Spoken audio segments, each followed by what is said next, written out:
Армысыздар, қазақ елі.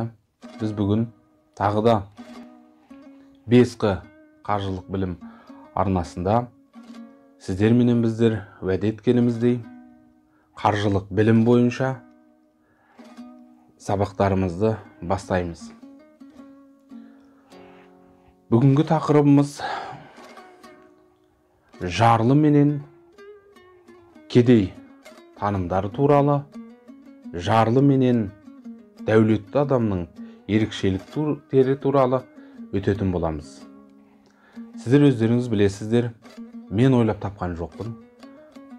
Адамзат қоғамында, әсіресе капиталистік қоғамда біз өмір сүріп жатқан бай менен кедейлердің, дәулеттілер менен жарлылардың болуы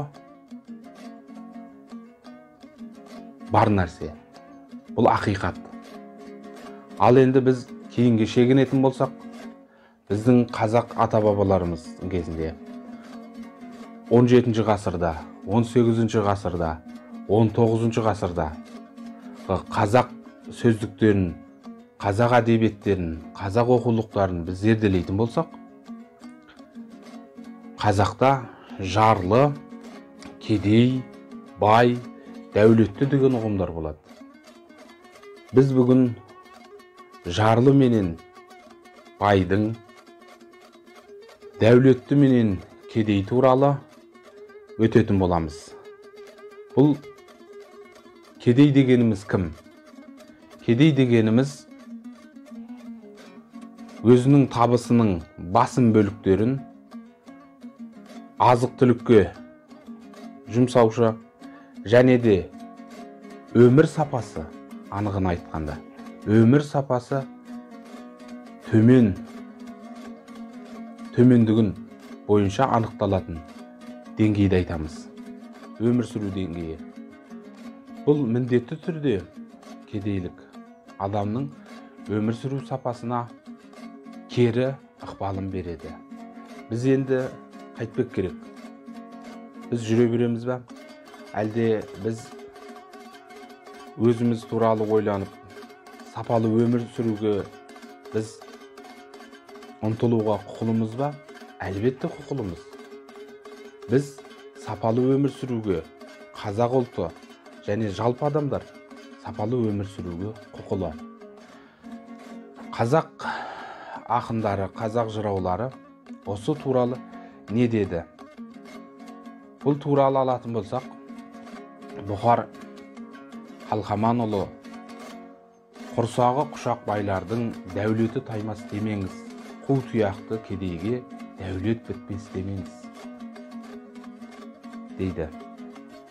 Яғни кедейлердің байуы, байлардың банкрот болуы бұл өмірде кездесіп тұратын жағдай. Ал енді тағы да бір біздің жыршымыз былай деген екен: ай қараңғы күн бұлт түн демеңіз, біреу жарлы біреу бай күн демеңіз дейді. Біз жарлы адамдарды кедейлік бойынша кемсітейін деп отқан жоқпыз. Және де біз бүгін қалай бай боламыз, қалай өмір сапасына ұмтыламыз деген тақырыпта әңгіме қозғатайын деп тұр. Екінші, Көтеш Райымбекұлы жатқанға жан жуымас, жалқауға мал құралмас деп өлеңдетті жырында. Яғни біз әлемдегі қаржы туралы, кәсіпкерлік туралы кітаптарды ақтара отыра, талдай отыра, біз қазақ халқының кедейлік тақырыбында, дәулеттілік тақырыбында аз жырламағанын байқаймыз. Оны сіздерге мен бір сыпырасын оқып бердім. Тағы да әңгіме барысында айтып отыратын боламыз. Бүгінгі әңгіме Ыбырай Алтынсариннің өз заманында ресейлік патша канцеляриясына жазған хатынан үзінді келтіргім келіп отыр. Ыбырай Алтынсарин өзінің хатында жұт келіп қазақтың малдары қырылып жатқан кезінде хатында былай деген екен: қазақ кедейінің 120 сиыры, 60 жылқысы, 250 қойы суға кетті. Енді бұл қазақ кедейлері қалай күн көрмекті екен мәселе қозғаған екен. Сіздер көріп тұрсыздар, қандай мал туралы айтты.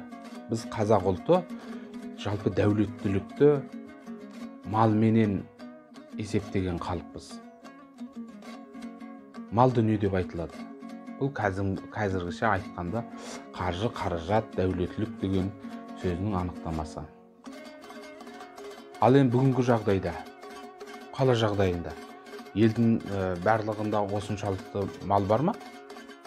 Шынтуайтына келгенде Ыбырай Алтынсариннің айтқан малы бұл қазіргі кездегі біздің орта таптағылардың мал мүлкі болып табылады.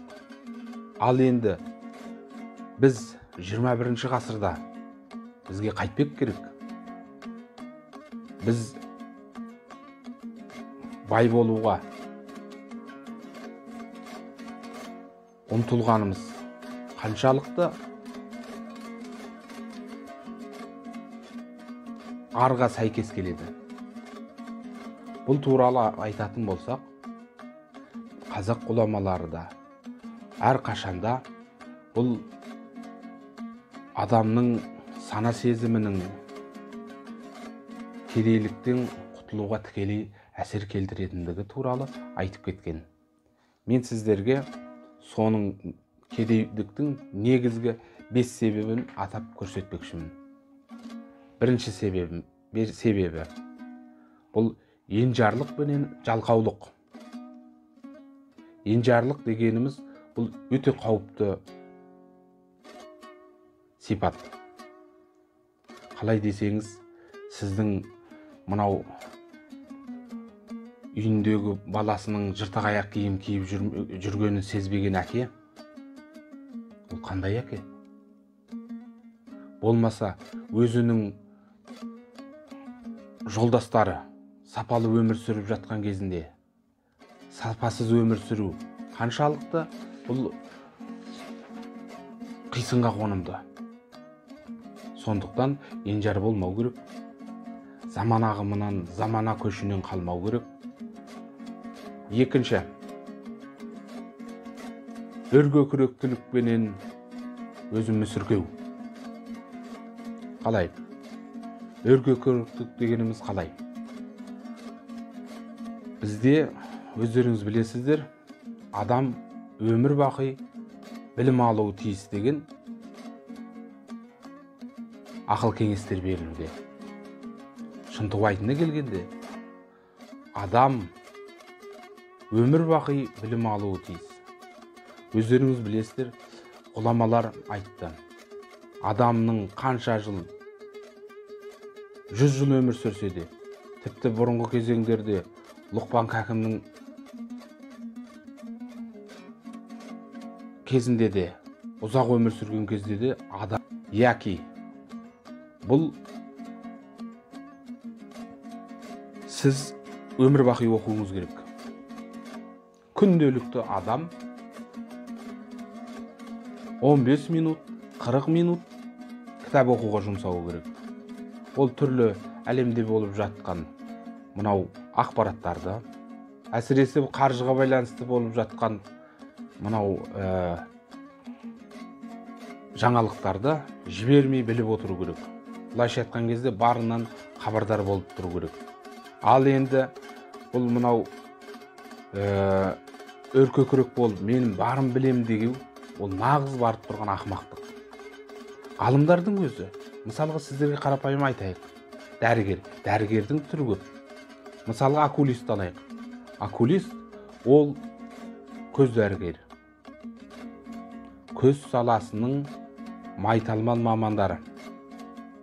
Ол жүрек туралы аз біледі. Ол адам терісі туралы, дерматология туралы аз біледі. Ол көз туралы білуге міндеттелген. Мынау да тура сол сияқты. Біз білімге, сол саланы зерттеп білуге, тереңнен бойлап білуге біз міндеттіміз. Адамды кедейліктен құтқаратын ол ақыл. Ондай болатын болса, мынау үшінші себептегі өзін-өзін мүсіркеуге тоқталатын болсақ. Өзін-өзі мүсіркеу. Сіздер байқап отырсаңыздар, біз Қазақстан, қазақ елі, біз әлеуметтік мемлекетпіз. Әлеуметтік елміз. Яғни, әр жұмыс істеуші қызметкердің жалақысынан міндетті түрде заң талаптарына сәйкес салықтар ұсталып, табыс салықтары ол мемлекет қазынасына түсіп, ол әлеуметтік аз қамтылған әлжуаз топтарға жәрдемақы ретінде беріледі. Ал енді мынау өзін мүсіркеушілер, бұлар жаңағы ол өте қиын топтағы адамдар. Бұлардың жаңағы оған көмектесуге, былайша айтқан кезінде, осы өзін мүсіркеу дами беретін болса, ол масылдық санаға алып келеді. Өзін мүсіркеу. Мысалға, мен осындай кедей болуыма әке-шешем кінәлі. Мені оқытпады. Болмаса, менің осындай болуыма ағаларым кінәлі. Болмаса, менің осындай болуыма әпкелерім, апаларым кінәлі. Себебі соларменен мен қатарлас оқитын болдым да, мен оқымай қалдым деп айту. Көрдіңіз ба? Бұл өзгені кінәлау арқылы адам өзін ақтай алмайды. Әрбір жарлы адам өзін ақтауға оның сөзі дайын. Өзін мүсіркемеу керек. Өздеріңіз білесіздер. Үлкен ғұлама ғалымдарымыздың ұстазы болған Мәшһүр Жүсіп Көбейұлы бағалы бір нақыл айтқан. Ол нақыл аясаң аяма дейді. Аясаң аяма дейді. Көрдіңіз ба? Оны себебі әкесі Көбей медресеге 5 жасынан оқуға берген. Сол кезде онымен қатарлас оқыған балалар 10 жастан жоғары болған. Сонда әкесі солардан таяқ жейді. Анау балалардың арасында ол теперіш көреді деп аямай, қазақтың ертеден келе жатқан асыл сөзіне мән беріп, баласын аямай медресеге берді. Мәшһүр Жүсіп медресені оқып, және де басқа да оқыған, білген адамдардан тәлім ала отырып, әкесінің өзіне құйған, яғни медресеге оқуға берген малын, инвестициясын әкесіне өскенде 1 жыл қызметінде оң жолқыменен ақтап берген. Яғни адам өзін аямау керек. Қалай аямау керек?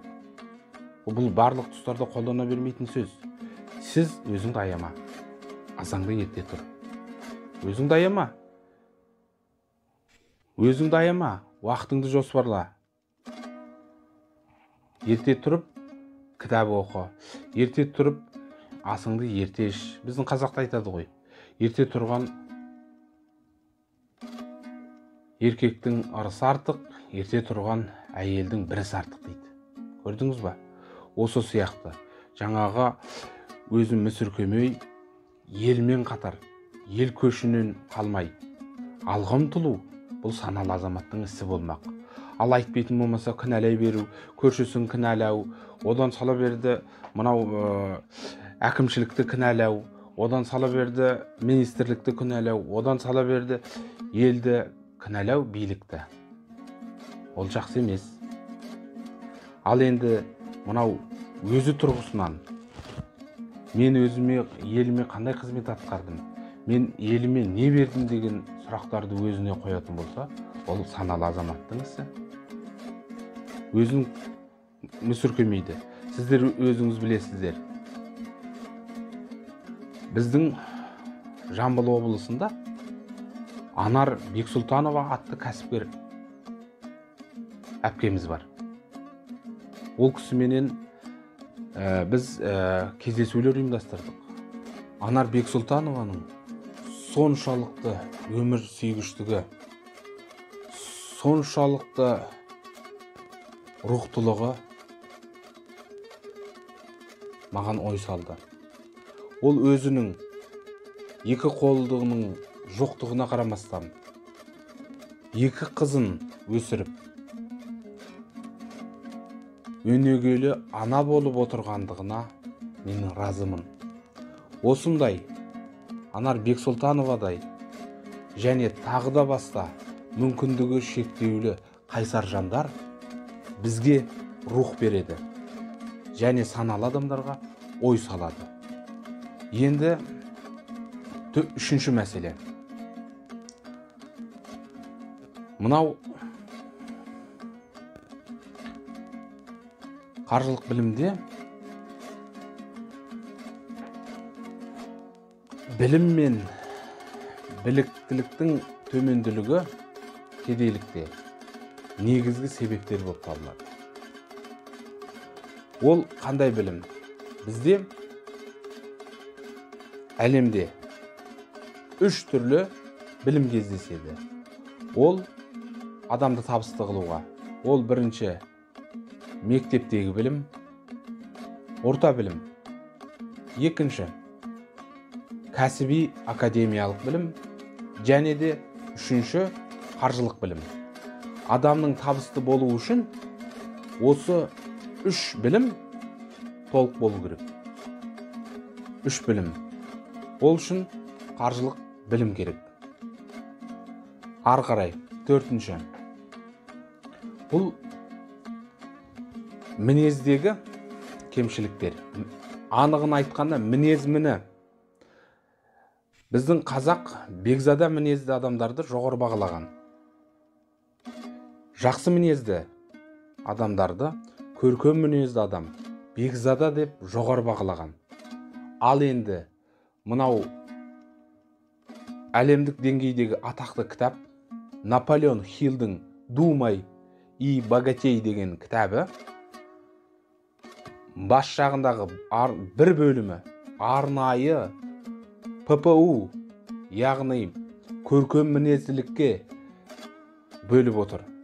Яғни адамның бай болуы оның мінезіне тікелей байланысты екендігін айтып отыр. Бұны біздің қазақтар мынандай мақал бар, нақыл сөз бар. Қырсық жігіт мал таппас дейді. Қырсық жігіт мал таппас дейді. Сосын біздің қазақта мынау тоң мойын адам деген сөз бар. Көрдіңіз ба? Тоң мойын адам. Өзінің айтқанынан қайтпайтын, өзінің дегені болмаса разы болмайтын, ашушаң адамдар, агрессивті адамдарды Наполеон Хилл кедей адамдарға тән деп айтқан. Себебі ашушаңдық, көркем мінезділігі жоқтық бұл кедей адамдарға тән деп айтып жатады. Әрине бұл тұжырыммен біз толық келісе бермейміз, себебі біздің байлардың барлығы көркем мінезді болып кетті дегенді білдірмейді. Бірақ соның ішінде біздің жаңағы өзіміздің қазақтардағы жаңағы қырсық жігіт мал таппас дегеніміз бір үлкен мәселенің шетін шығарып тұр. Ары қарай, төртінші мәселе. Осыменен дәулетті болуға ол көркем мінез керек. Бұл кедейліктің негізгі себебі ол мінездегі мін. Көрдіңіз бе? Мінез міні. Бұл адамды жаңағы кедейлікке алып келуге тікелер себепкер болып тұрады. Бесінші, бұл үнемшілдік. Үнемшілдік. Біз кедейшілікке алып келетін бұл үнемшілдік. Бұл көбінесе осы жерде айта кетуге тура келіп тұр. Роберт Кийосаки экономикалық білім менен қаржылық білімнің ара жігін айқындап отыр. Бізде бай болу үшін міндетті түрде экономикалық білім дейміз. Олай болатын болса, сыни сұрақ. Не үшін әлемдегі экономистердің, яғни экономикалық білімді бар азаматтардың барлығы бай емес? Бұл сыни сұрақ. Экономикалық білімнің адамды табысты қылуға әсерінің толық жеткіліксіздігін білдіреді. Яғни қаржылық білім менен экономикалық білім екеуі екі түрлі нәрсе. Біз ол туралы алдағы сабақтарда қаржылық білім мен экономикалық білімнің айырмашылығы туралы жеке тоқталатын боламыз. Үнемшілдік. Біз сұрасақ айтады. Не туралы білдік? Бұл қалай бай боласың десе, бірден айтады. Үнемдеу керек.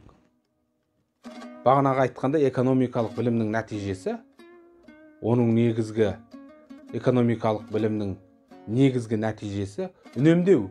Мынау әрбір салада экономистер отырады. Экономистің негізгі міндеті ол экономит, үнемдеу. Ал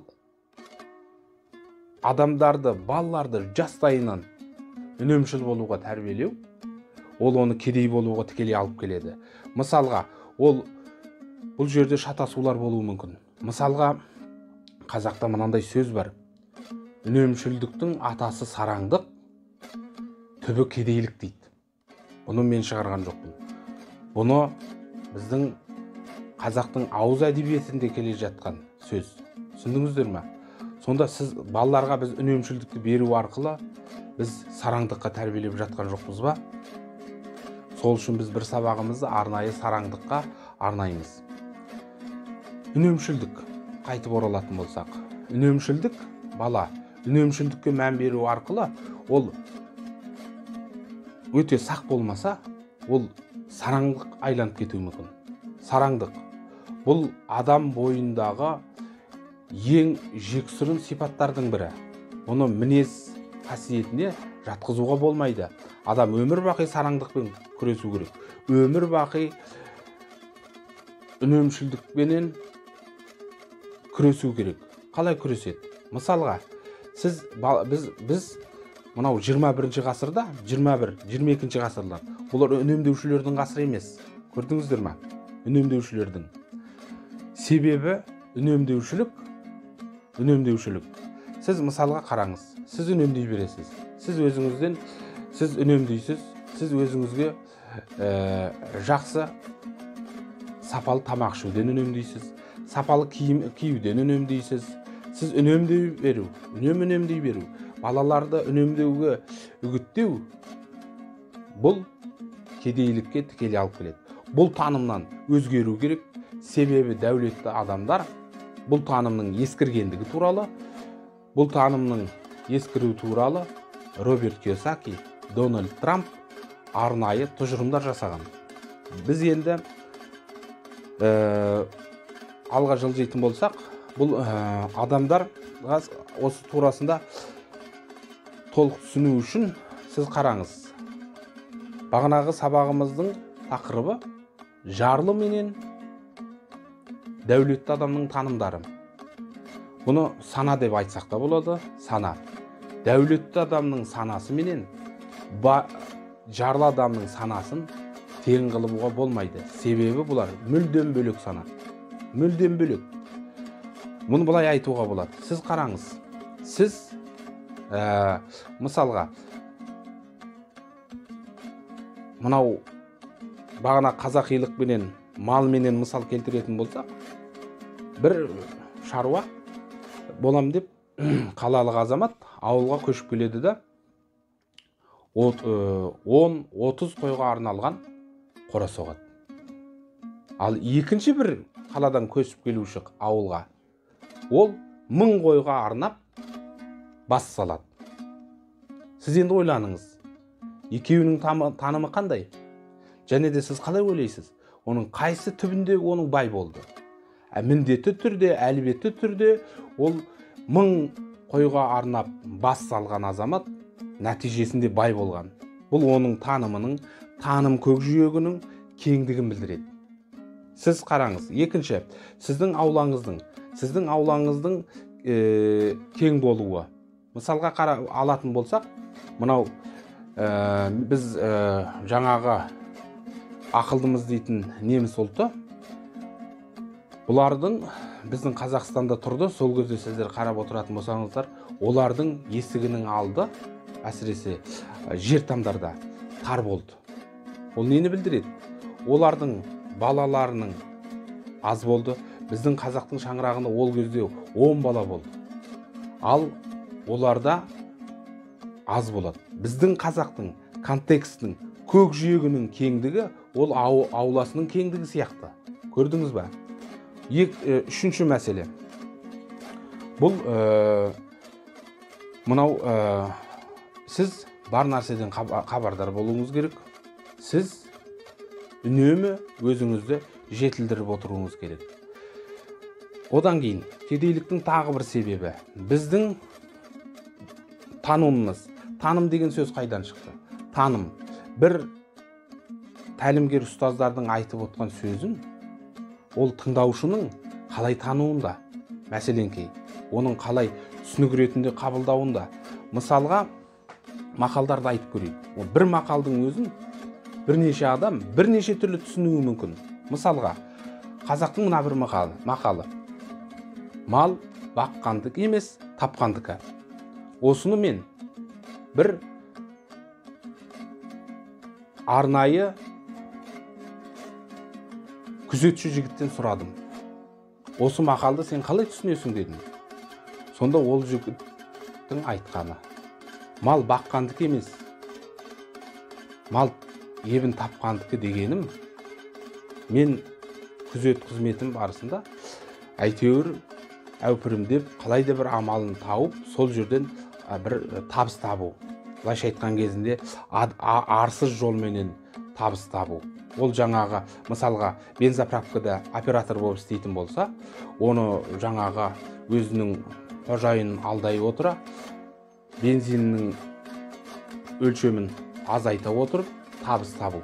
Көрдіңіз ба, бұны ептілік деп айтып көрсетіп отыр. Ал ана күзетші жігіт өзіндегі жаңағы автокөліктерді күзете отырып, сол жерден қосымша ақы алу, болмаса сол жерде тұрған автомобильдердің әйтеуір бір бөлшектерінен қалай алса да бір табыс көруді айтып отыр. Бұл бір күзетшінің танымы. Көрдіңіз ба? Ал мынау шынтуайтына келгенде, сыни ойланатын болсаңыз, ол мақалдың мәні ашылмай қалды. Қалай ебін табады? Көрдіңіздер ме? Ептілік дегеніміз не? Ептілік дегеніміз не? Мінекей, көрдіңіздер ме?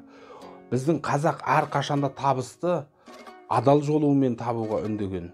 Біздің қазақ тарихында, қаржылық білім тарихында деп айтайық, анығында бір жетім лақты, жетім қозыны адал ақысына алып, көкірегіне басып жүріп, содан мыңдаған мал жинаған дәулетті азаматтар болған біздің қаржылық білім тарихымызда.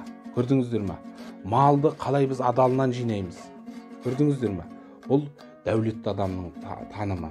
Біздің қазақ не үшін жарлылықты қолдап кетті? Бұның негізгі тәрбиесі біздің қазақ елінің соңғы 300 жылдықта Ресейге бодан болуы, отарлану барысында пайда болды.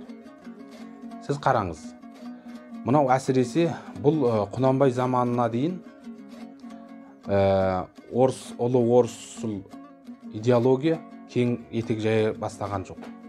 Ол кезге дейін олар патша өкіметі дәл большевиктер құсап, дәл коммунистер құсап, озбыр іс-әрекеттерге барса да, оның қиянаты большевиктердің патша өкіметінен кем болған жоқ. Патша өкіметі қазақтарды құлдыққа сату іс-әрекетін жасады. Ол тарихта біздің тарихшыларымыз қазір ашып жатыр қазақтарды құлдыққа сатуын. Ал енді екінші мәселе, бұл коммунистердің, большевиктердің патшаны революция жасау арқылы құлата отырып, коммунизм идеологиясын таратуы. Коммунизм дегеніміз не? Біздің Әлихан Бөкейханов пролетариат болуға қарсы болған. Не үшін? Себебі біздің қазақтардың жұмысшы тапқа айналып, ұлы даламызды ұмытатындығын ол кісі сезді. Не деген тектілік. Ал енді мынау біздің соңғы кездегі жаңағы жарлы болу жақсы, жарлы болуды қолдайтындығымыз, ол жарлы болуға дайындалу дегенді білдіреді. Осы тексіз адамдар мынау малды, дүниені жек көруге тәрбиеледі. Сөйтіп олар билікті кедейлерге әперді. Себебі әрқашанда кедейлер байлардан көп болады. Ол сайлауда жеңіп кетеді. Көрдіңіз бе, кедейлер? Ол болашақта да болады, қазір де бар. Олар осы саясатты тиімді пайдаланды. Олар кедей тапты пайдалана отырып, қазақтың дәулеттілерінің, оны сіздер білесіздер, ашаршылықтың қалай келгенін. Ол біз байлардың барлығын тонап, мүлкін тартып алдық. Мінекей, көрдіңіздер ме? Мүлкін тартып алып, біз мынау алдар көсе сияқты, ал енді Европада Робин Гуд сияқты біз ертегілерменен балаларды тәрбиеледік. Мысалға Робин Гуд, сіз Шыңғытбайдың келген кезінде Робин Гуд, ол алаяқ. Ол байдың мүлкін тартып алған алаяқ. Көрдіңіз бе? Ал біздің байларды тонаған жақсы ма сонда? Бұл капитализмге, және конституцияға, және қылмыстық істер кодексіне сәйкес емес. Ал енді сіз қараңыз, алдар көсе, бұл енді өмірде болды ма, болмады ма? Мынаны қараңыз. Осы алдар көсе, түпкі мән мағынасы алдау, халықты алдап алу. Киносын сыни тұрғыдан сіз бұрынғыдан басқаша көретін болсаңыз, алдап алу. Аты мініп қалып қашып кету, оны алдап. Жақсы ма сонда? Мінекей, балаларды абайламасақ, кейбір кинолардың, кейбір анимациялық мультфильмдердің өзі біз оған қаржылық білімін қалыптастырып жатады.